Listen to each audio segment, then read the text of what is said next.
Someone asked me if there were fake karate instructors, martial arts instructors, people that could just simply buy a karate belt and put it on and claim that they're instructors and masters, and so forth. And the answer is yes. People do it all of the time. We are living in that day and age where there's deception in virtually every aspect of our society, in our lives. There's a fake everything. For everything that's legitimate in the world, there's a counterfeit. There always has been. There's always people who are going to say that they are the real thing or genuine thing, uh, and their purpose is to really extract money or finances from the individual who's unaware, under the guise of being, in this particular instance, a martial arts instructor. And of course, they're going to be looking at people who they believe who are not knowledgeable in the martial arts, or who are beginners, who have never had any formal training under a martial arts instructor. And those are going to be the people that they prey on, so to speak. But not all of these individuals are actually preying on other people or innocent people. Some of them actually have self-esteem issues. Some of them have identity crisis, as it were. And some of them, these are people who don't have the patience, don't want to take the time to go through the process of actually learning a foundation of a particular martial arts system or style and building upon it, and then becoming reputable. Instead, these people oftentimes have watched someone else. They've watched movies, action movies and martial arts movies over and over again, or they have watched videos of people demonstrating martial arts techniques and so forth, and they've copied it. And then, voila, I'm an instructor, they say. Once they get a couple people to buy into it, then the ball has begun to roll. And when someone begins to pay them for their services, then they are encouraged to even go further.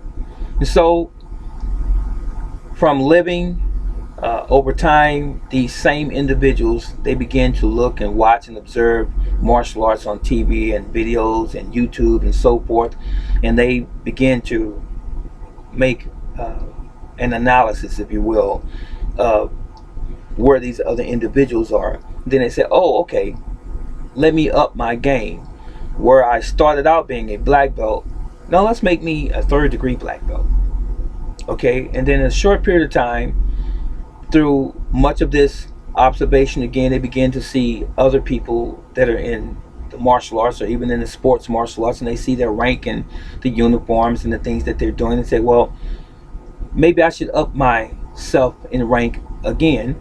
I'll just call myself a fifth dan, a degree black belt. I'll just call myself a master now. I'm master so and so, or I'm even grand master so and so. You see where I'm going with this? Now, does it mean that the individual is really not capable? What measuring stick are we using? So, for example, if there's a legitimate karate instructor who studies, let's say, for example, Shotokan or Goju-Ryu or Shorei-Ryu or Shorin-Ryu or Chito-Ryu, let's say those are legitimate karate instructors who have studied that particular or those particular arts. Is that the measuring stick that you use to compare that person who has not had formal training to? Is that the measuring stick? Now, what if there is a Gung Fu or Kung Fu instructor who studied praying mantis or Shaolin or Wing Chun or Ting Shin Pai or Hung Gar or something along that line, and they've spent a decade or more in the traditional arts of Kung Fu, as it were, or Tai Chi or Bagua even. So, is that the measuring stick that you use for this other person who has not had formal training? Whose measuring stick are you using for this individual who has not had formal training? You have to understand this, where you're coming from. So if we don't use the karate, and we don't use the kung fu, or we don't use the taekwondo or tong sudo or the kuksulwan or the jiu-jitsu or whatever to measure this individual who has no formal training, how do you measure where they are in terms of their capability as an instructor? It's really a no-brainer. It's really simple. It's this. This is difficult for some people to swallow what I'm about to say. First of all, who ever told any of us, let's say we're in America, let's say we're Americans, irrespective of color, but we were born and raised in America, most of us.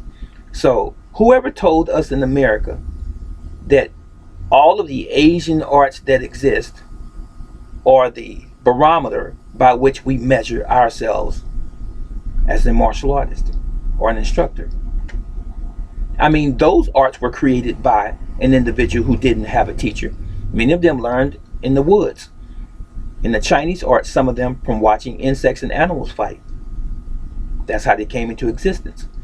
Some of them, they learned just a couple people practicing techniques to protect themselves against some opposing family or some opposing clan or some opposing village or even city in Okinawa and or Japan. That's how they learned. And then those particular arts were developed over time. The same is true across the planet. Who taught the first man karate? Who taught the first man kung fu or jiu-jitsu? It was trial and error for the most part. So who are we to say, and it might seem like I'm defending the guy that doesn't have formal training. I'm really not. I'm just getting you to think. But who's to say that he has to have formal karate training to be a credible martial arts instructor? What he or she should actually have is a foundation. Now, the foundation is proven if it works through practical application. So, let's say I'm using myself as an example. Let's say I've never had formal training at all. And let's say I'm 25 years old. And someone says, hey, I'm looking for a karate teacher or a martial arts teacher for my son, my 16-year-old child. I'm 25 now, right? And I can't find anyone. But this same individual has seen me in the park, let's say, or in my backyard, working out, throwing punches and kicks and so on and so forth. They say, could you teach my son some of that? And I say, oh, sure I can. Now, once I'm introduced to her son, what am I teaching her son? First of all, I must first have a foundation, something that you build upon. And in that foundation must have have contained therein some structure that is based on physics, science, leverage, balance, breathing, striking techniques, if you will, blocking or defensive techniques.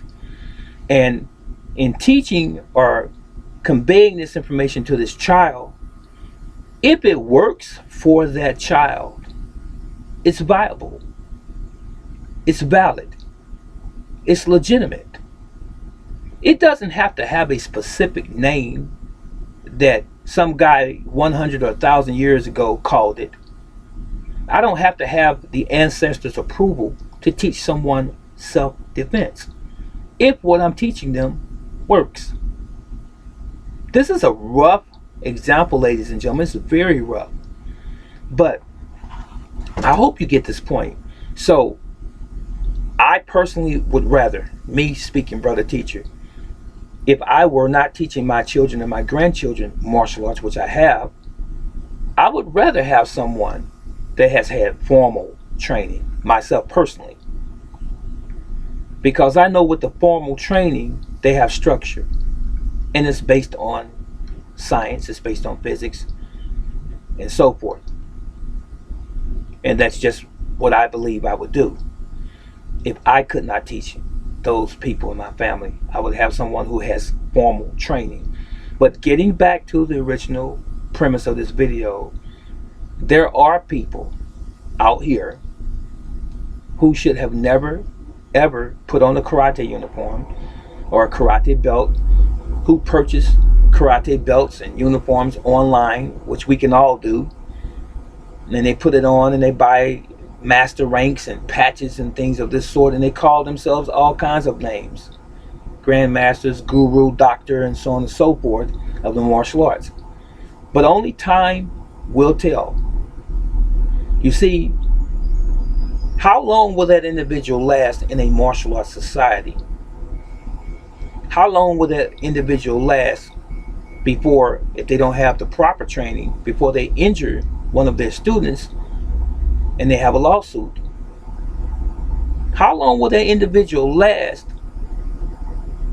before they figure out that maybe this is not for me, it's not working, and someone is going to question me one day and ask me, what do I really know, and what you're doing based on? If you can't explain in detail who and what you are as it relates to martial arts, then maybe that's the individual, ladies and gentlemen, that you're asking about, who's buying the belts and the patches and the rank and all of these other different things. Maybe that's the one that you should be leery of, the person who cannot explain that. Okay, so this is me. I can see, as some say, this is kind of cliche-ish, I can catch or see and recognize an individual who's trying to blow smoke up my behind about being a martial artist. I can recognize them a mile away. I can. I've been at this game almost 50 years. I can recognize. There are fundamentals that you must know, irrespective of the particular art that you're studying. Doesn't have to be karate, doesn't have to be kung fu, doesn't have to be Muay Thai, doesn't have to be judo, jiu-jitsu, or hapkido, or kuksowan. But there's a structure that you must know. And people who have devoted the majority of their lives or all of their lives to martial arts, they recognize it. Just even in body language and conversation. I do. You have to have a structure. I can sit and talk to someone all day long until I'm sleepy about martial arts. That's how well I know it. I can tell you about strikes.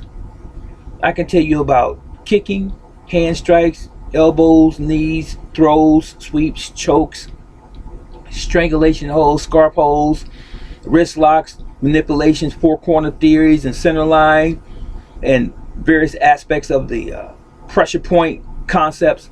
I could tell you this all day long. But there are a lot of people who can't even have that conversation with you because they really don't know. You see, anybody can stand off to the side and mimic what they see, copy you by rote, and really not know. But once you start to speak to me about martial arts, and you're not really sure who you're talking to, I pretty much know where you're coming from and where you have been or even not have been within the first couple minutes. And I can say to myself, this individual is a novice. This person really does not know martial arts. And I'm not trying to place you in a particular pigeonhole or a box and say that you should have studied this art and that art. No. But fundamentally, you should understand all of the arts, the major arts, and how they work. Fundamentally, you should. So you ladies and gentlemen out there who have children and grandchildren and you're seeking an instructor for those children, or even yourself, buyer beware. Take the time to sit down and have a heart-to-heart conversation, man on man, man to woman, or whatever the case is, with a prospective instructor that you're looking at. And don't be fooled by the tapestry. Don't be fooled by them having a nice painted facility with 2,000 square feet and all of the most modern equipment. Don't be fooled by that. because there's a lot of fake people who have money. They have an expensive hobby, but they have never really paid their dues to be called or to earn the title of instructor. That's a fact. So I hope that this was of some value and or benefit to those that are curious about fake martial artists. Be blessed.